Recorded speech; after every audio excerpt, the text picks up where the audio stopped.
Howdy, I'm Jada. Welcome back to my YouTube channel, and today I'm going to run you through how I optimize my LinkedIn profile. This work is based on the LinkedIn Learning video by Yerbanka Arthas and Andrew Siemens, Optimize Your LinkedIn Profile, and I'm going to show you my takeaways from the video as well as the screenshots of exactly what changed on my profile. Jumping right in, the first change I made was to my headline.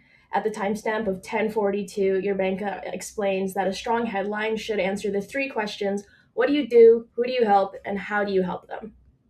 Looking back at my old headline, all it does is identify me as a NATE marketing student, which is great and all, but it doesn't encapsulate me or my developing brand at all. Now, my updated headline communicates my education, but it also introduces my interests in digital content and marketing, and as well, it highlights the values that drive me, which are kindness, creativity, authenticity, and positive change.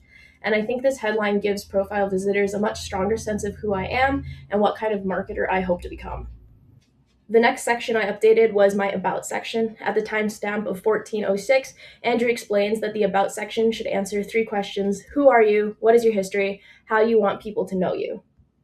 My original About section was only one sentence long, and it was reading like my frontal lobe had not yet developed, which was accurate at the time.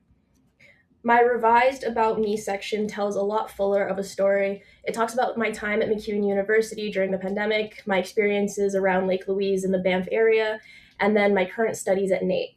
I also discuss my interest in digital content, social media, and community focused marketing while highlighting the transferable skills I've developed through my hospitality and small business experiences.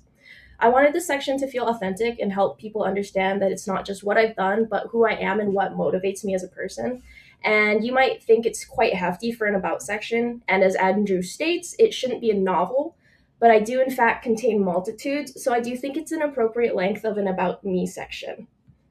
Moving on, I also revised my experience section because at the timestamp of 28:26, the course explains that the experience section should showcase my accomplishments, projects, impacts, and career growth rather than simply listing responsibilities.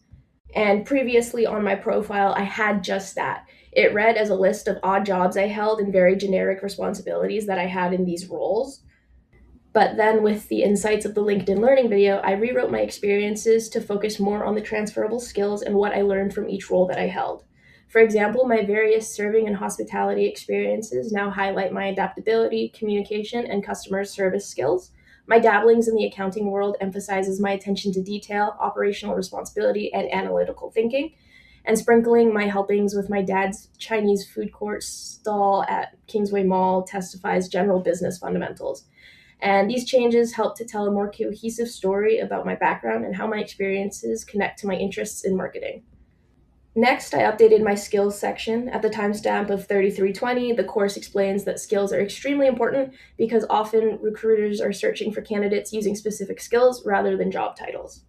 Previously, I did not have my skills listed on my profile, and that was a big womp womp for me. So, to upgrade this part of my profile, I chose to add skills that reflect both my education and my personality.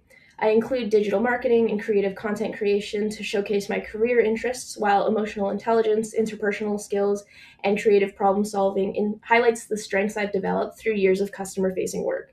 These skills represent the type of marketer I aspire to become. And I also expanded on my interest section. At the timestamp 37:33, the course explains that interests reveal what drives us professionally and personally and help people connect with our values and aspirations. I previously had very few interests listed on my profile. Oftentimes, it was just a brand or company I had the briefest introduction to, like someone recommended it to me or something that I had heard of and wanted to just follow along for. But then I run it back and I added more interests related to snowboarding, outdoor recreation, golf, and marketing because these communities have had a significant impact on my life. Snowboarding has taught me resilience, community, and creativity, and I think it's important for my LinkedIn profile to reflect not only my professional goals, but also the passions that shape who I am. Overall, this assignment has genuinely changed the way I think about LinkedIn. Before this course, I saw LinkedIn like most people do. I saw it as an online resume and another stupid social media that I had to keep track of. But after this video, I unfortunately now see it as a tool for storytelling and personal branding, which is a good thing, don't get me wrong. A place to communicate not only what I've done, but who I am, what I value, and what kind of career I'm trying to build. This assignment has really helped me realize that my experiences aren't just a collection of jobs, classes, and hobbies. Whether I was working at a ski resort, helping with my family business, or studying marketing at NATE, I've always been interested in the same thing, which is people, how they connect, how communities form, and how experiences shape the way we feel and remember things. And the biggest lesson I've learned is even though I'm still a student, I already have a lot of experiences worth sharing. My path into marketing hasn't been linear, but that's becoming one of my biggest strengths. And as I begin my career, I want to build brands, content, and communities that feel authentic, creative, and human, most importantly. I hope my LinkedIn profile continues to evolve alongside me because, in many ways, it's a reflection of the story that's still being written, which is me. Anyways, thank you for watching. Until the next one!